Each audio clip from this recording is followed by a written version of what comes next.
Hello dear students,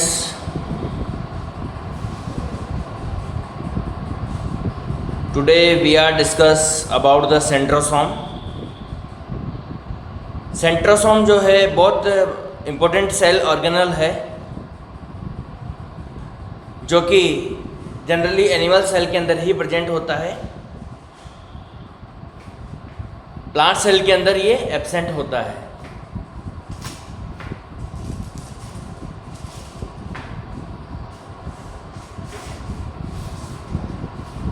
It is discovered by Benton and Boveri.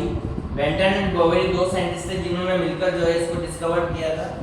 वैसे ज़्यादातर credit जो है बोवेरी को ही जाता है और इसका जो नेम सेंट्रोसोम जो कोइन किया था वो भी साइंटिस्ट बोवेरी ने दिया था।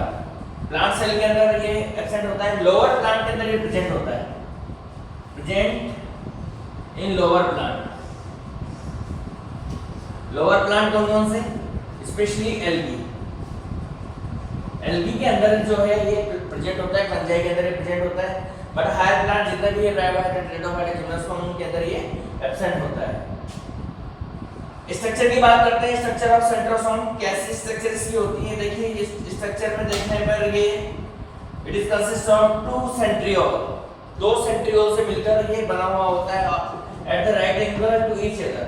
ये दो सेंट्रियोल होती है which is like a cylinder shape. Cylindrical shape structure ये होती है और सिलेंड्रिकल शेप जो स्ट्रक्चर है वो एक दूसरे से 90 के एंगल पे जो है ये एक दूसरे से रहती है।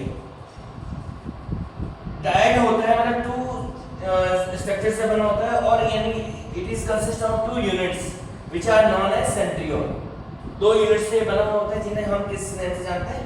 सेंट्रियोल के नेम से ही जानते हैं और दोनों एक दूसरे से राइट एंगल पे होती है।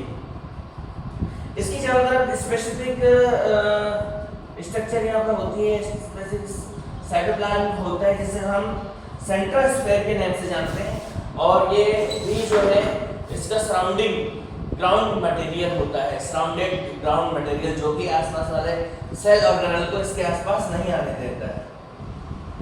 Just near the nucleus, nucleus के जस्ट पास में ही ये बड़ा हुआ रहता है।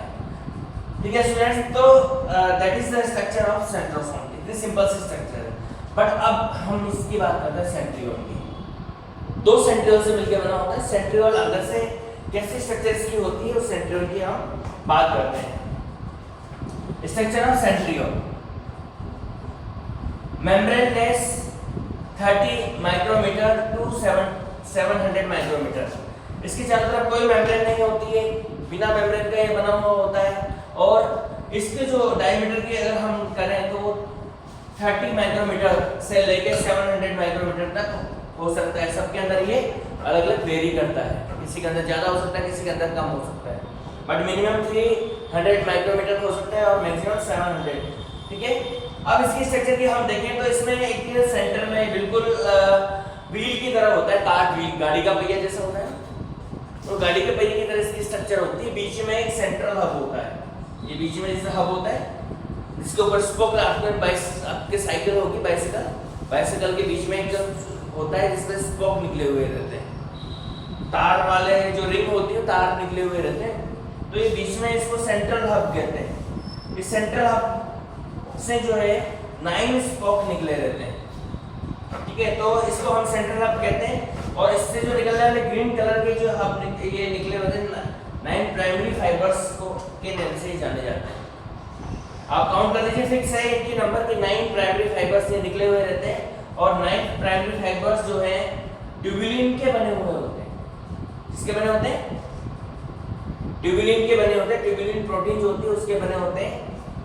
ट्यूबुलिन प्रोटीन में एक ट्यूबुलिन बी और सी, 3 नेम उनके दिए हुए हैं। तीनों ट्यूबुलिन जो है वो अलग अलग टाइप की होती है, ट्यूबुलिन ए, ट्यूबुलिन बी, ट्यूबुलिन सी, 3 से मिलकर ये बनी हुई होती है।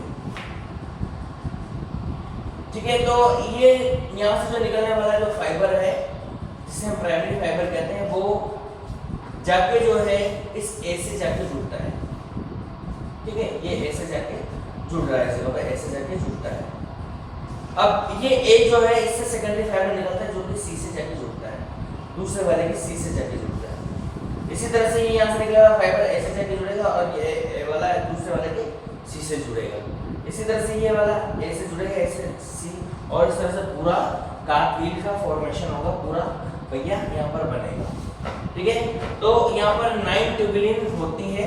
ये इसको 1 यूनिट मानते हैं, ये 3 ABC इसको 1 यूनिट मानते हैं। तो 9 ट्यूबुलिन है और सेंटर में कोई ट्यूबुलिन नहीं है, इसलिए इसकी स्ट्रक्चर जो है 9+0 स्ट्रक्चर कहलाती है। 9+0 स्ट्रक्चर इसको माना जाता है। तो स्टूडेंट्स इसकी स्ट्रक्चर जो होती है वो 9+0 स्ट्रक्चर होती है।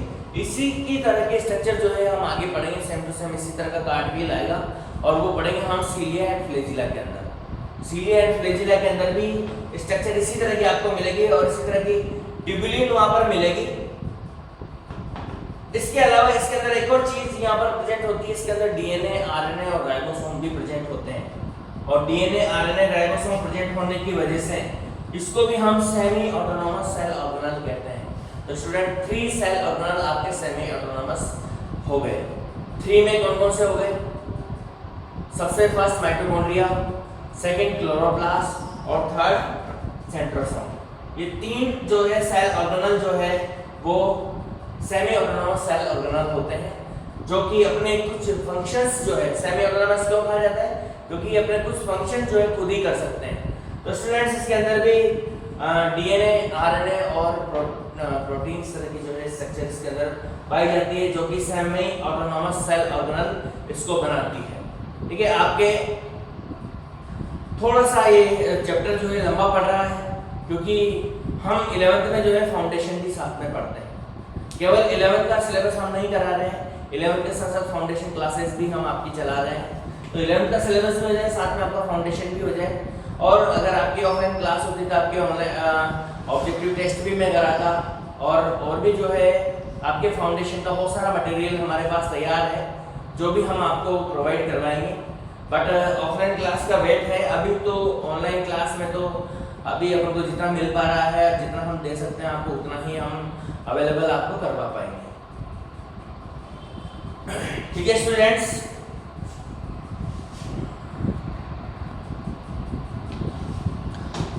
अब हम बात करेंगे फंक्शन ऑफ सेंट्रोसोम। सेंट्रोसोम के जो मेन फंक्शन है सेंट्रोसोम का, वो सेल डिवीजन में ही इसका मेन फंक्शन है। यानी कि सेल जब डिवाइड होती है तो बहुत इंपॉर्टेंट रोल प्ले ये करता है। और बेसिकली क्रोमोसोम जो है वो सेपरेट जो होते हैं वो इसी की वजह से होते हैं। स्टूडेंट्स, ये क्रोमोसोम किस तरह से सेपरेट होते हैं आपने पढ़ा होगा, शायद 9th क्लास में होगा, तो वहाँ पर आपने देखा होगा कि किस तरह से स्पिंडल फाइबर्स बनते हैं। और ये सेंट्रोसोम की जो सेंट्रियोल है वो अपोजिट पोल पे चली जाती है, और किस तरह से वो वहाँ पर जो है स्पिंडल फाइबर्स बनाती है और क्रोमोसोम को अपोजिट पोल की तरफ खींचती है। तो मेन जो फंक्शन है इसका, formation of spindle fiber during the cell division. Cell division के समय जो है ये स्पिंडल फाइबर बनाते हैं, और वो स्पिंडल फाइबर ही जो है क्या करते हैं, स्पिंडल फाइबर्स वो आगे चलकर जो है सेल को जो है डिवाइड करने का, क्रोमोसोम को डिवाइड करने का काम करते हैं, क्रोमोसोम को डिफरेंट पार्ट्स में डिवाइड करने का काम करते हैं। इसके बाद में centriole moves to opposite pole. Centriole जो है मूव करते हैं अपोजिट पोल की तरफ। ठीक है, एक नॉर्थ पोल, एक साउथ पोल। तो यहाँ पर नहीं होता है नॉर्थ साउथ पोल, तो नहीं होता है, लेकिन सेल के अंदर एक जो है स्पेसिफिक टाइप के पोल्स होते हैं यहाँ पर। ठीक है, जैसे अर्थ के नॉर्थ पोल साउथ पोल होते हैं, वैसा तो यहाँ पर कोई कंसिडरेबल नहीं है। बट जो है ये जो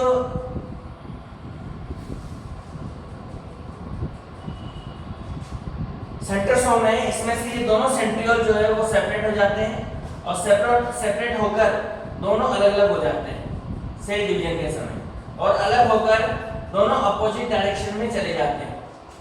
ठीक है, और अपोजिट डायरेक्शन में जाने के बाद में और उस जगह पे जो है ये जो है सेल डिवीजन का प्लेन जो है डिसाइड करने का काम करते हैं।